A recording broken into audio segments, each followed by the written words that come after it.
Hello everyone, ഇന്ന് നമ്മളിവിടെ സംസാരിക്കാൻ പോകുന്നത് ഫിനോമിനൽ വുമൺ എന്ന് പറയുന്ന ആഫ്രോ അമേരിക്കൻ റൈറ്റർ എഴുതിയ മായ ഏഞ്ചലോ എഴുതിയ ഒരു പോയമാണ്.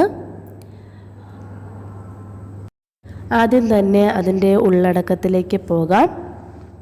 സാധാരണ സ്ത്രീ സങ്കല്പത്തിൽ നിന്നും എല്ലാം വ്യത്യസ്തമായിട്ട് ഒരു സ്ത്രീ എങ്ങനെ എക്സലൻ്റ് ആവുന്നു, റിമാർക്കബിൾ ആകുന്നു, എക്സ്ട്രാ ഓർഡിനറി ആകുന്നു, അതെങ്ങനെ ആവേണ്ടിയിരിക്കുന്നു, സൊസൈറ്റിയുടെ നമ്മുടെ സമൂഹത്തിൻ്റെ കാഴ്ചപ്പാടുകൾ എങ്ങനെ നമുക്ക് മറികടക്കാൻ പറ്റും എന്നൊക്കെയാണ് ഈ കവിതയിലൂടെ മായ ഏഞ്ചലോ നമ്മളെ പഠിപ്പിക്കുന്നത്. എൻ്റെ സൗന്ദര്യത്തിൻ്റെ രഹസ്യം എന്താണെന്നോർത്ത് സുന്ദരിമാരായ ഒരുപാട് സ്ത്രീകൾ അത്ഭുതപ്പെടാറുണ്ട്. ഞാനൊരു കൊച്ചു സുന്ദരിയൊന്നുമല്ല, ഒരു ഫാഷൻ മോഡലുമല്ല. എപ്പോൾ ഞാൻ എൻ്റെ സൗന്ദര്യ രഹസ്യത്തെപ്പറ്റി പറയാൻ തുടങ്ങുമ്പോഴോ അപ്പോഴൊക്കെ എല്ലാവരും ചിന്തിക്കുകയാണ് ഞാൻ കള്ളം പറയുകയാണ് എന്ന്. ഞാൻ അവരോട് വെളിപ്പെടുത്തിയ സൗന്ദര്യ രഹസ്യം ഇപ്രകാരമാണ്. അതായത് ഞാൻ അവരോട് പറയുന്നത് എൻ്റെ സൗന്ദര്യ രഹസ്യം എൻ്റെ കൈകളുടെ ദൈർഘ്യത്തിലും എൻ്റെ അരക്കെട്ടിൻ്റെ വിരിവിലും കാലിൻ്റെ നടത്തത്തിലും ചുണ്ടിൻ്റെ ചുളിവിലുമൊക്കെയാണ് എന്നാണ്.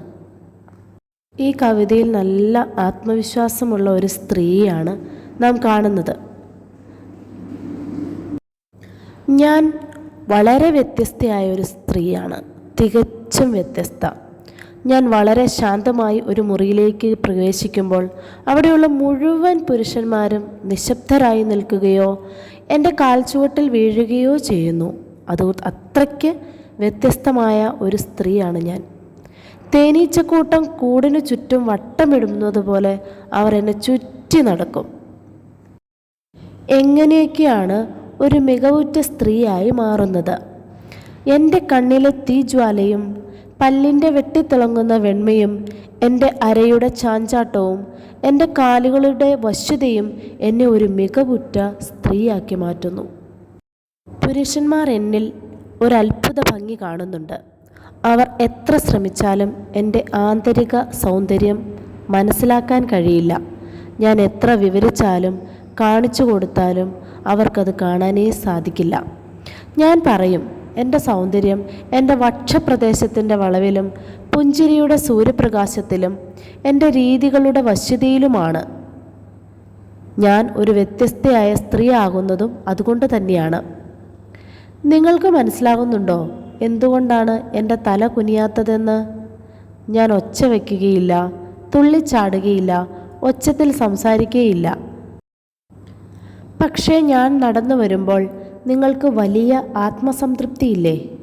ഞാൻ പറയും, എൻ്റെ ഉപ്പൂറ്റിയുടെ ക്ലിക്കിലും എൻ്റെ തലമുടിയുടെ ചുളിവിലും എൻ്റെ കൈപ്പത്തിയിലും എൻ്റെ പരിചരണത്തിൻ്റെ ആവശ്യകതയിലുമാണ് എൻ്റെ അപൂർവ വ്യക്തിത്വം ഉൾക്കൊള്ളുന്നത്. എന്ന് വെച്ചാൽ ഒരപൂർവ വ്യക്തിത്വത്തിൻ്റെ ഉടമയാണ് ഞാൻ.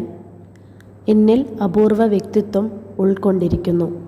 അങ്ങനെ പലവിധേന ഞാൻ മറ്റുള്ളവരിൽ നിന്നും വ്യത്യസ്തയായിരിക്കുന്നു, ഫിനോമിനൽ വുമൺ ആയിരിക്കുന്നു.